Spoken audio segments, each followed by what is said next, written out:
Hey guys, what if the key of Europe's energy future is sitting in the trunk of yesterday's electric car? Today on Startuprad.io, we're talking to David Odancia, CEO of Voltfang, the startup that turns EV batteries into grid-stabilizing green powerhouses. We'll ask, how did a broken camper battery lead to a 15 million US dollar raise? What's behind Europe's biggest second life battery factory, and how do you pitch a vision bold enough to replace coal? You don't want to miss this. Stay tuned.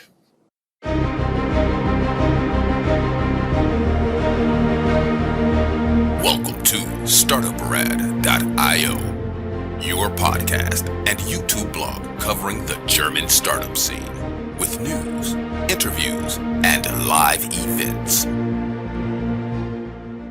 David Odancia is the CEO and co-founder of Voltfang, a German climate tech startup that transforms used electric car batteries into cutting-edge stationary energy storage systems.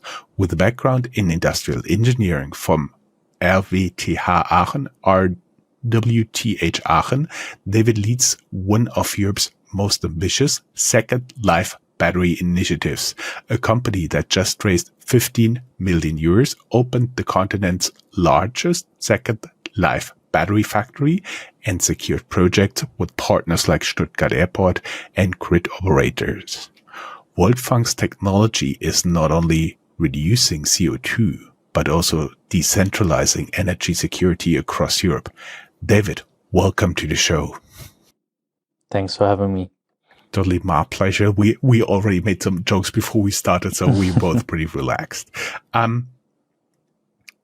Take us back to the camper trip that sparked Voltfang.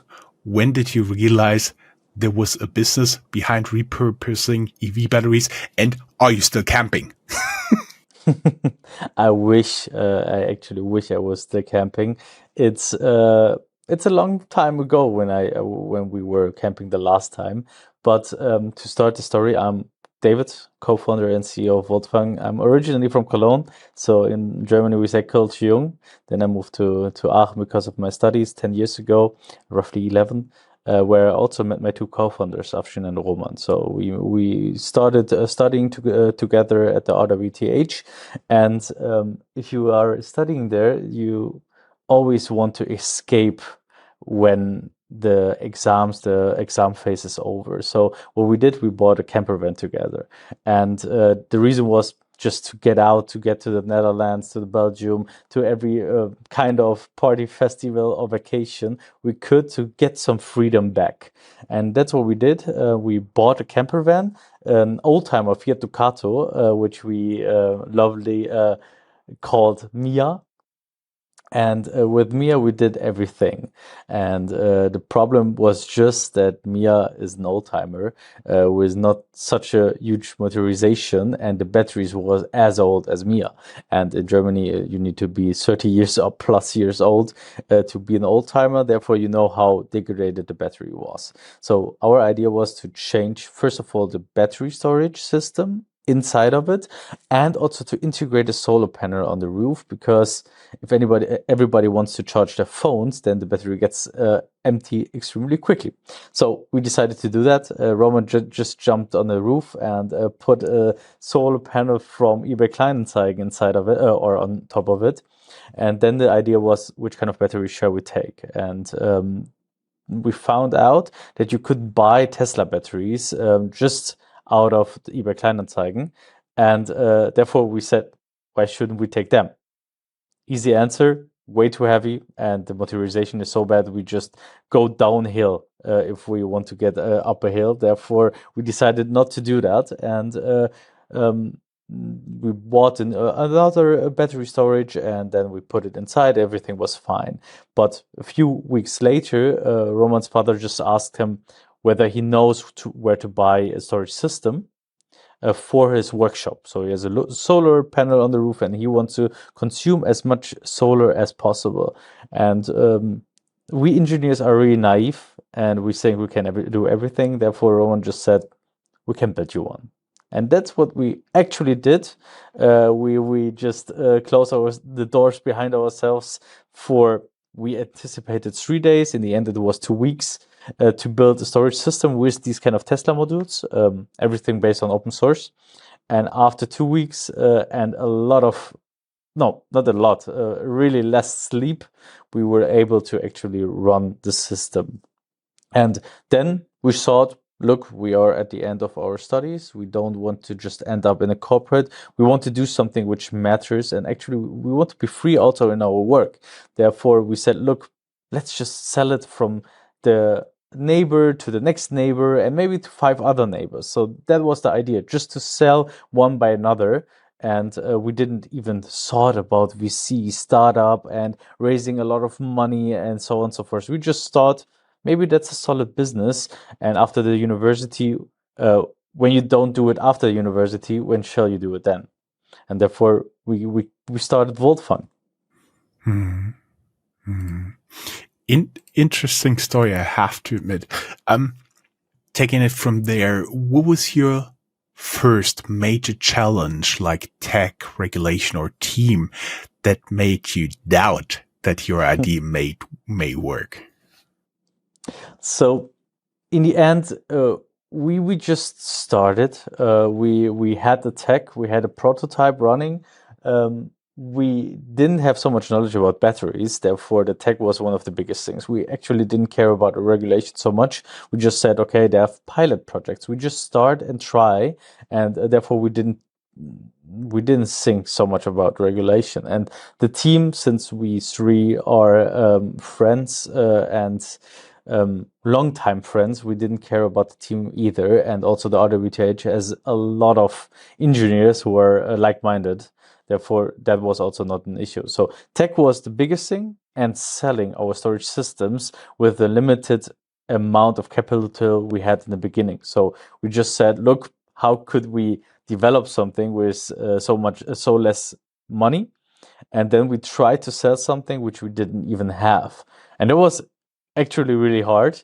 And then, like after a half a year, 1 year, we still wasn't able to sell one. But there was also the time where we thought, shall we do that? Maybe it doesn't work out, and so on and so forth. But since we started, since we said why it should work, because it's logic that we need something like this. If you have solar, you need to store it somewhere, either or you will put everything into the grid and stabilize it. So we said, look, we just do it for 1-2 years, and if it doesn't work out, we try something different. But actually, it worked out.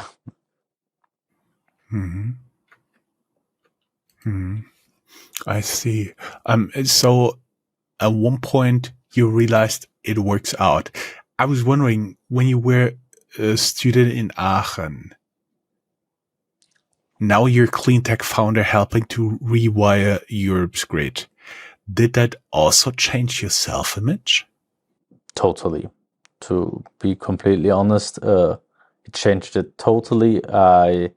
In the university, if you are at the other TH and you are not the smartest person on earth, you will be average or below average. And therefore, I always had the feeling of not fitting because all the others were way better engineers. For example, Afshin, which is one of the brightest minds I know, Roman as well.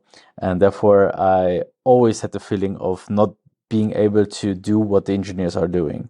And therefore, I didn't knew what in the future I actually will be bringing value of. And that was something I had in the beginning. Now I know actually somebody who is not the inventor, but who can explain what we have invented to people in easy words is also something necessary. And therefore it changed completely. My confidence boosted.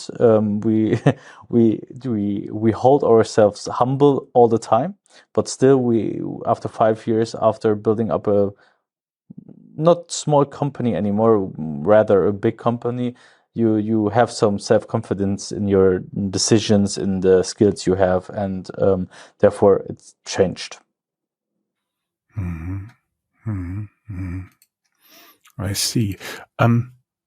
From our audience, I would like to know, what made you believe in your startup? Share in the comments or tag us wherever you're sharing this. We are on LinkedIn, we're on X, we're on Blue Sky, Threads, and so on and so forth. From a very good spot, let's take us to your darkest day. There must have been a day when a pilot failed, a funding round almost fell through. What kept you from giving up? So the most important thing in the whole journey is Roman and Afshin, the team. Since we had always like a customer said, I want to have the storage system, huge deal, then they dropped. We had funding rounds where we had really really less time actually to pay everybody, and we always kept each other's back. That was incredibly important. If something doesn't work out, it was not like I told you so. It was like, how can I help? Let's keep on doing it. Otherwise, we do something different, and we will be successful either way. And this kind of mindset helped us through a lot of phases which weren't good, and but we still keep on doing it because we said, what shall we lose? What can we lose? And therefore we just keep on going. The friendship just grew, and actually these things together were like the resilience we needed to overcome this kind of darker times. I actually plan to put right here some questions about your co-founder and team dynamics. That works very well. You've lived and worked with your co-founders for years. What is the biggest? I do. What is the biggest people lesson you had to learn the hard way there? Actually, my two co-founders and I, we still are living together, and we share a dog, and we do a lot of things together. Sometimes also on vacation and things like this. Therefore, one thing I learned, which is really important, is having people around you you can trust who have the same values and who are loyal. This is such a relief in your whole life, and who actually keep on you want to compete with them, you want to be better, the best of yourself. Therefore, this is something which is really good. But on the hard way, the most important thing is salespeople can sell themselves really good. Therefore, if you think you have the best salesperson on earth, you can be completely wrong. And that's something we learned on a hardware a lot of times. Mm-hmm. You and your two co-founders still live together. Just between you and me and something like 50,000 listeners, who's the one who doesn't do the dishes? We all three are not so good at this. Therefore, let's call it all of us. I see. That's fine. But we don't do so much dishes anyways because we are always late at work. But to be fair, we have really strict things who is doing what. So, for example, Roman is most of the times getting the groceries. Afshin is one of the best cooks, and I do the rest. Okay, I see. Going a little bit into a potential emotional toll here. You're operating at the heart of energy, climate, and impact. What's been a personal toll of building this climate tech rocket ship? So, if you don't want to make it your living or your life, then you will probably have a hard time to be successful. What I heard from my family in the last few months, a lot of times you haven't been around at the weekends, and so much you weren't available over the last 5 years so much because I actually had a lot of things to do, and if I'm not doing that, I'm try to take my time and calm down. So it needs also a lot of self discipline, a lot of time, and also a lot of focus on yourself to be the best you can for the company, for the team, and for the growth. So you for sure you have your time with your family, your friends, but it's lesser than before. Plus, I also do feel the value of just sitting in the evening outside on our covered porch here, just be by yourself, do something you enjoy. For example, listening to an audiobook and just have to do nothing, no to-dos. That gets a very much higher value over time. Totally. Having a book, reading it, and being completely by yourself is incredibly helpful for calming down. Talking about breaks here, we will be back after our short ad break here. Then we talk about make or break moments, founder misconceptions, and vulnerability to value. Hope to have you back soon.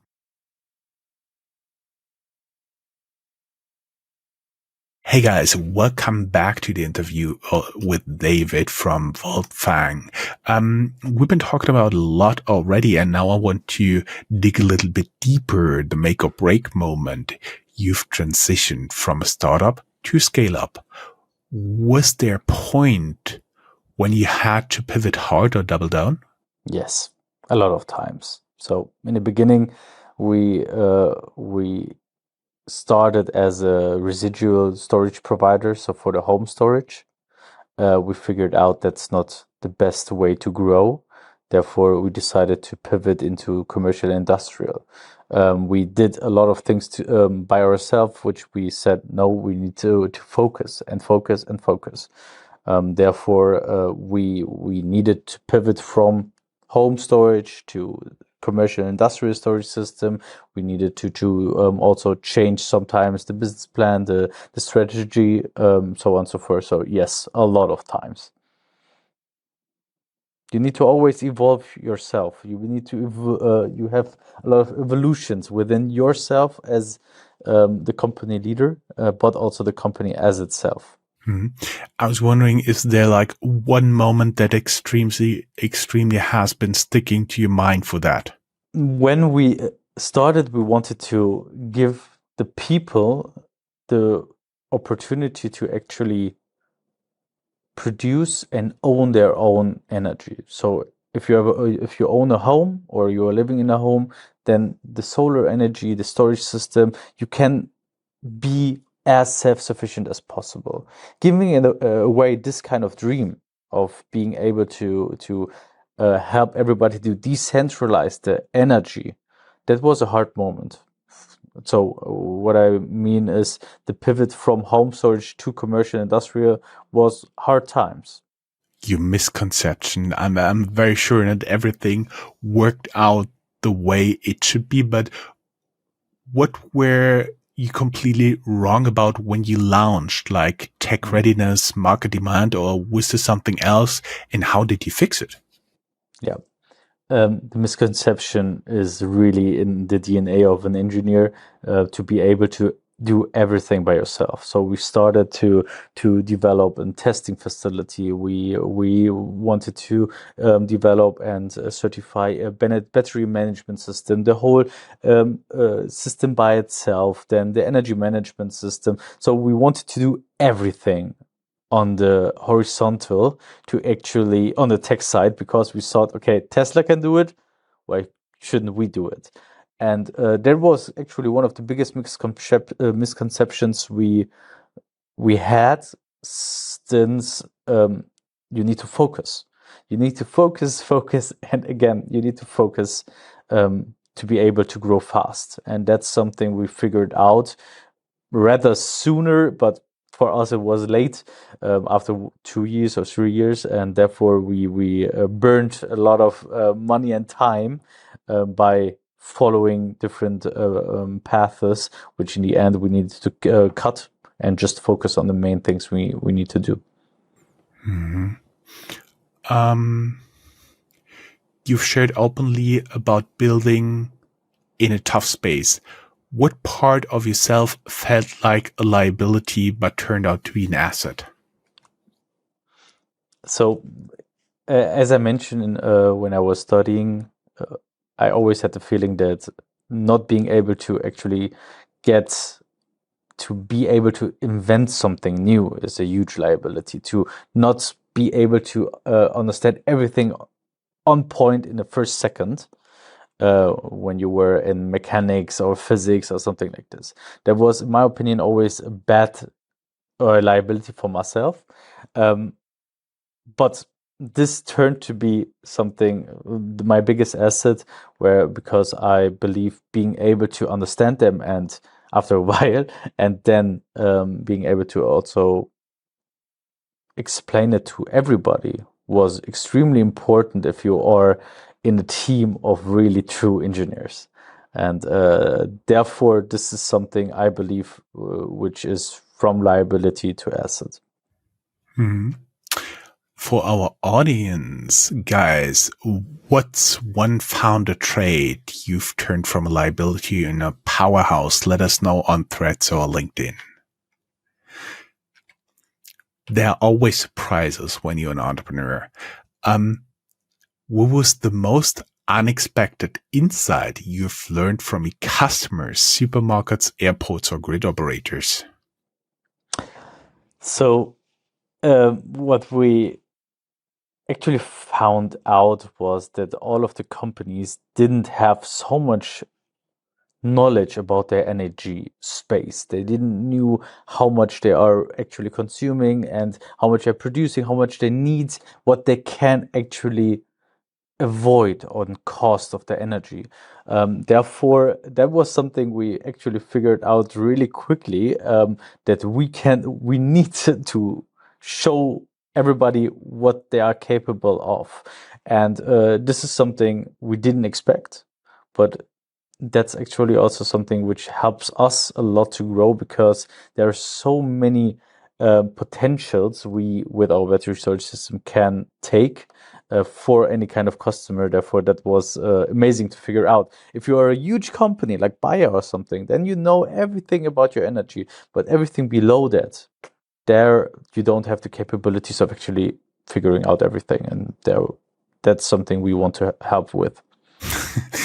It's like almost my level. I know there's a power outlet. I plug it in, and every year I go to the cheapest provider. So that's it. Yeah. Yeah. Okay. Thank you for the answer so far. Now I would like to look a little bit ahead. 5 years maybe. What's your moonshot for Voltfang? A coal-free grid, European energy independence? So we want to decentralize Europe. We want to give Europe the resilience of being able to protect their energy transition, energy grids, everything. And that's something where we believe as Voltfang we can help by becoming one of the biggest energy providers in Europe. We want to put smaller and bigger storage system everywhere in the countries, and then also connect them to a virtual power plant with whom we then can, for example, which is also our vision, to shut down Weisweiler, which has 1.6 gigawatt. That's actually our moonshot of Voltfang, getting rid of coal as soon as possible with a resilient energy grid of Europe. As a last question, I would like you to reflect a little bit. If your 40-year-old self could speak to you now, what would they say about this moment in Voltfang's journey? Phew, good question. If my 40 years old self would tell me, or would look at the moment right now, they would probably say, how the F did how the F did you come so far, and how did you manage to get over the next steps? Because right now we have so many things which are incredibly cool, which we are developing right now. Where 2 or 3 years ago it was like slow growth, and now we can really show the hockey stick, which I always promised the investors. But now we are able to do that. Therefore, I believe they will. If you look into the retrospective, then you will figure out how much myself, Voltfang, and the company grew within this short amount of time, within the last year to the next 1 or 2 years. I know that from some projects, looking at the presentation, then looking at the real thing and think, that really worked out. What a surprise. Yes. That's the funny thing is, I never know how we got here, but I know where will go in the next years. Uh-huh. Okay, we close with this indirect Heisenberg quote. David, it was such a pleasure having you as guest. Best of luck and hope to have you back in a few years doing an update. I would love to. Thank you. Have a good day. Bye-bye. Bye.